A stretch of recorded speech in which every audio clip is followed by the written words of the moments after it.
आज Doubtnut app download करें। Doubtnut पर अपने सभी गणित, रसायन विज्ञान, भौतिक विज्ञान और जीव विज्ञान के डाउट्स का करो सफाया। बस प्रश्न की फोटो खींचो, एक ही प्रश्न को क्रॉप करो और तुरंत वीडियो सोल्यूशन पाओ। अभी डाउनलोड करें। हेलो फ्रेंड्स, हमारे इस क्वेश्चन में दो स्टेटमेंट गिवन है। इसके बेसिस पे चार ऑप्शन गिवन है। हमें फाइंड आउट करना है कौन सा ऑप्शन हमारा करेक्ट होगा।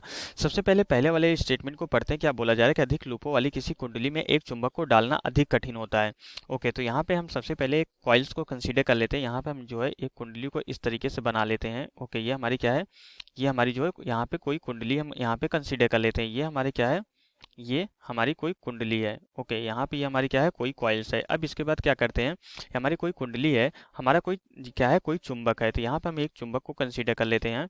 ओके, मान लेता हमारे ये कोई चुंबक इस जो है कुंडली में हम इस तरीके से जो है अंदर की तरफ डाल रहे हैं। ओके, तो जब ये चुंबक हमारा अंदर की तरफ जाता है, ये हम मान लेते हैं यहाँ पे ये नॉर्थ पोल है और ये हमारा क्या है, साउथ पोल है। तो यहाँ पे जो है इसके एक कुछ न कुछ हमारी चुंबकीय क्षेत्र रेखाएं होगी इस चुंबक की।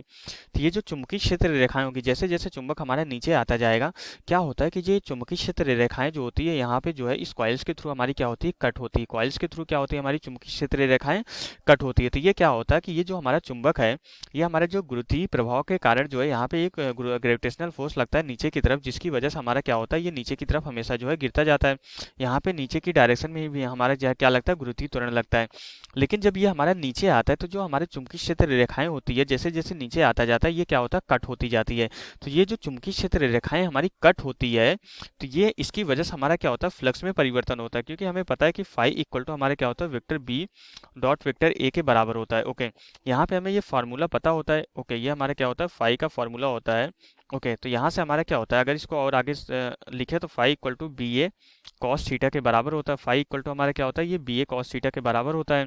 तो यहाँ से हमारा क्या होता है कि जो हमारा इस कॉइल से लिंक हमारा जो चुंबकीय क्षेत्र होता है, ये हमारा क्या होता है, ये हमारा अब नियत नहीं रह जाता है। ये नियत नहीं रह जाता है, तो इसकी वजह से हमारा जो है फाई क्या हो जाता है, नियत नहीं रह जाता है। क्योंकि हमारा जो कुंडली से बद्ध हमारा चुंबकीय क्षेत्र है, वो नियत नहीं रह जाता है। तो कुंडली से बद्ध हमारा चुंबकीय फ्लक्स भी नियत नहीं रह जाता है। चुंबकीय फ्लक्स नियत नहीं रह जाता है, तो इसलिए डेल्टा फाई जो हमारा जो है, ये नॉन जीरो हो जाता है। डेल्टा फाई नॉन जीरो हो जाने की वजह से जो हमारा फैराडे का नियम होता है, फैराडे के नियम के अकॉर्डिंग ई इक्वल टू हमारा क्या होता है, minus D phi divided by D T के बराबर होता है। तो जब हमारा यहाँ पे जो है फाई हमारा नियत नहीं रह जाता है, तो यहाँ से क्या हो जाता है, हमारा कुछ न कुछ हमारा कॉइल्स में विद्युत वाहक बल उत्पन्न हो जाता है।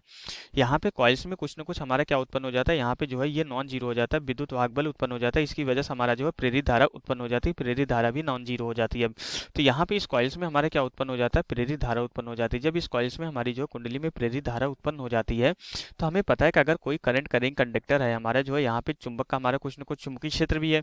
जब कोई धारावाही चालक तार है, तो यहाँ पे क्या होता है कि किसी एक समान चुंबकीय क्षेत्र में आता है, तो इस पे हमारा एक बल काम करता है। ओके, तो ये जो प्रत्यावर्ती धारा, ये जो धारा उत्पन्न होता है, क्या करता है, इसकी गति का ही विरोध करता है। यहाँ पे क्या होता है कि जो हमारा बल होता है एफ इक्वल टू क्या होता है, यहाँ पे जो बल का फॉर्मूला होता है हमें ये पता है, एफ इक्वल टू हमारा क्या होता है, आई बी एल साइन थीटा के बराबर होता है। तो ये किसी अगर कोई धारावाही चालक तार किसी एक समान चुंबकीय क्षेत्र में आता है, तो उस पर लगने वाला जो बल होता है F equal to I B L sine theta के बराबर होता है।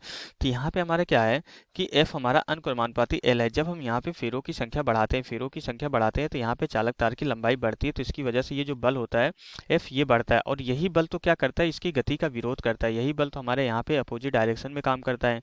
यही बल हमारा जो है इस चुंबक पे काम करता है, जो कि अपोजिट डायरेक्शन में। जब यहाँ पे जो है, यहाँ पे लंबाई चालक तार की लंबाई बढ़ी, क्यों, फेरों की संख्या बढ़ने की वजह से हमारा क्या होता है, यहाँ पे बल इंक्रीज करता है। जब हमारा बल इंक्रीज करता है, तो यहाँ पे क्या होता है, चुंबक को जो है इस कॉइल्स के अंदर डालना उतना ही ज़्यादा हमारा कठिन हो जाता है।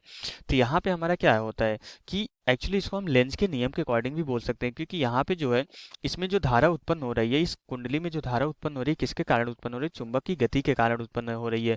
तो जब ये चुंबक की गति के कारण उत्पन्न हो रही है, तो लेंज के नियम के अकॉर्डिंग हमेशा हमें क्या पता होता है, लेंज के नियम के अकॉर्डिंग हमें ये पता है, लेंज के नियम के अकॉर्डिंग, लेंज के नियम से हमें क्या पता है कि जो भी हमारा प्रभाव होता है, प्रभाव जो भी उत्पन्न होता है, वो हमेशा क्या करता है, कारण का जो है विरोध करता है। लेंज के नियम के अकॉर्डिंग प्रभाव हमारे हमेशा क्या करता है, कारण का जो है विरोध करता है। तो यहाँ पे प्रभाव हमारा क्या है, प्रभाव हमारा यहाँ पे जो कुंडली में उत्पन्न धारा, कारण कारण क्या है, यहाँ पे चुंबक की गति, चुंबक की गति के कारण ही हमारा क्या हो रहा है कि इस कुंडली में धारा उत्पन्न हो रही है। तो धारा क्या करेगी, चुंबक की गति का विरोध करेगी, इसकी वजह से एक फोर्स लगाती है।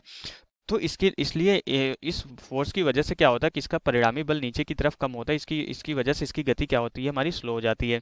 लेकिन जब यहाँ पे फेरों की संख्या बढ़ाते हैं तो ये बल हमारा इंक्रीज हो जाता है, तो हमारा उतना ही ज़्यादा कठिन हो जाता है इस चुंबक को अंदर गति करने में, क्योंकि ये बल और भी ज़्यादा लगता है तो परिणामी बल और भी कम हो जाता है। तो इसलिए यहाँ पे हमारा स्टेटमेंट फर्स्ट क्या हो जाता है, करेक्ट हो जाता है। तो इसमें एकदम सही बात बोली जा रही है।